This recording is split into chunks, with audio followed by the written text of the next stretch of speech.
Hi, I'm Liz Hover from the National Screen Institute. I'm the website manager, and you're watching highlights from our social media seminars. I've played around on the internet a lot. I've made mistakes. I've done silly things. Most of that began with my dog. This is Sadie Shih Tzu. Sadie has her own blog. She has a Facebook account. She has a Facebook fan page. She has a Twitter account. She has almost 1,200 followers on Twitter. She has almost 250 friends on Facebook. Why is she so popular? She spends time nurturing relationships with people. Any social media site or tool that you use requires that you spend time nurturing relationships. People expect you to be genuine, open, and honest. Social media, I think it's a really dumb term. Think of it as the social web. It's really the internet. It's anywhere online that you're communicating with other people. The social web is changing business big time. We're moving away from the hard sell towards making more meaningful connections with people. We're also moving away from very big campaigns and focusing on smaller acts of customer service. There's more emphasis on being ourselves as opposed to controlling some kind of, big corporate image. And there's an effort to be constantly available to our customers.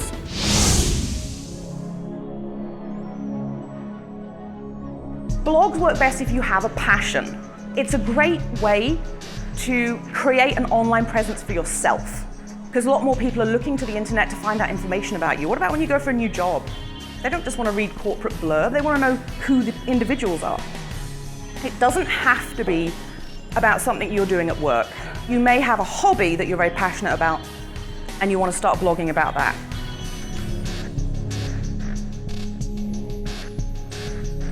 A website that lets you share information with others and have conversations in real time. On Twitter, you have the opportunity to post information about yourself. Please fill out this stuff. Put your real name, put where you're from. If you really feel uncomfortable about your location, you can put North America. And don't use a picture of your foot. Use your face.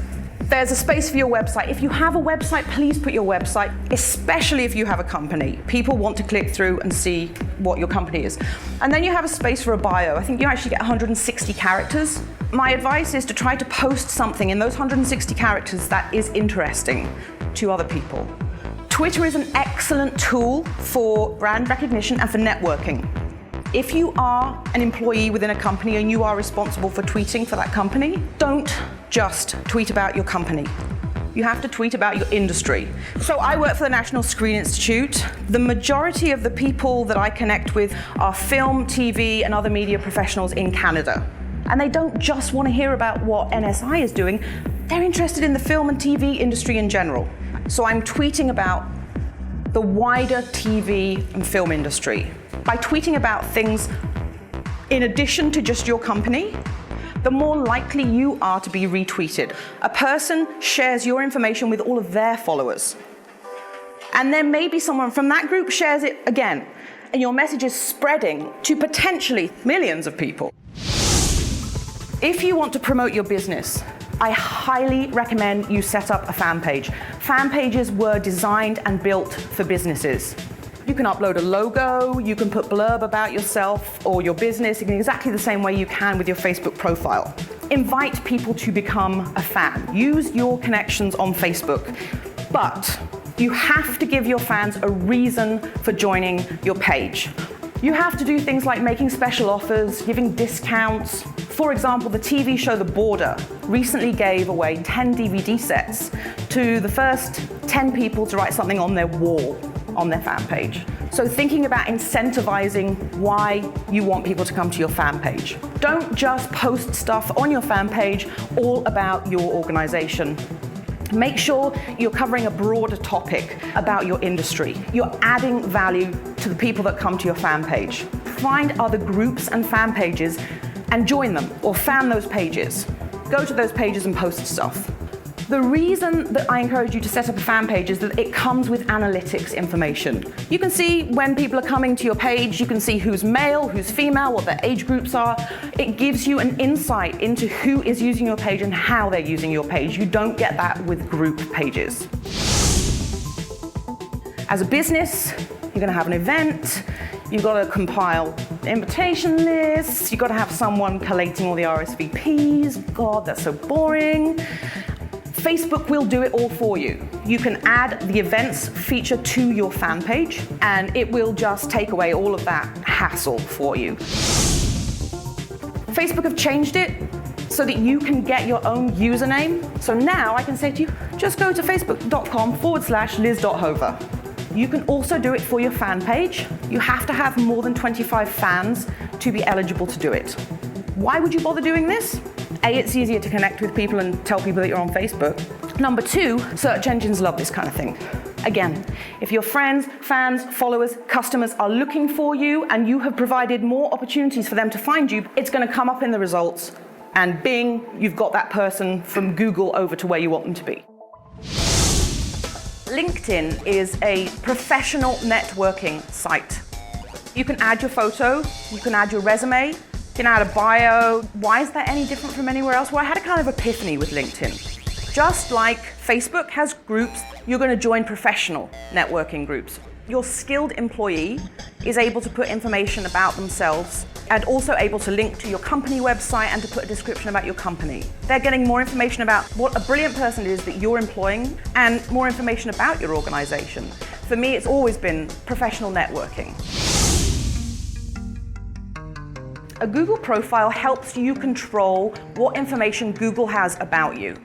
You're able to post a photograph, your name, I have my job title, I have a bio, I have my Flickr stream, and down the side here, I have every single site that I'm connected to. It's an aggregated place where you'll find everything about me. Supposing you want to follow me on Twitter, but you also want to read my blog posts, and you also want to see what I'm posting to the National Screen Institute's website, you could subscribe to my Friendfeed. And it will feed you absolutely everything I'm doing online. If you want to aggregate all of your activity and make it easy for your friends, fans, followers, customers, then I suggest you set up one of these. Stumbleupon is a site that you will sign up to and you input your preferences. So for example, I tell Stumbleupon that I'm interested in web design, the internet technology, and it throws up websites for me randomly, one after the other, based on my preferences. I highly recommend that you add your organization's website to Stumbleupon. What's the benefit for you? It will start to appear when other people are stumbling. Your company website or your blog needs an RSS feed because you cannot rely on people's own time to come back and constantly check content on your website. If you have an RSS feed, it means that information will be delivered directly to their inbox, leaving them with absolutely no effort or work to do. They just have to accept the information and read it. You can set up an RSS feed using FeedBurner.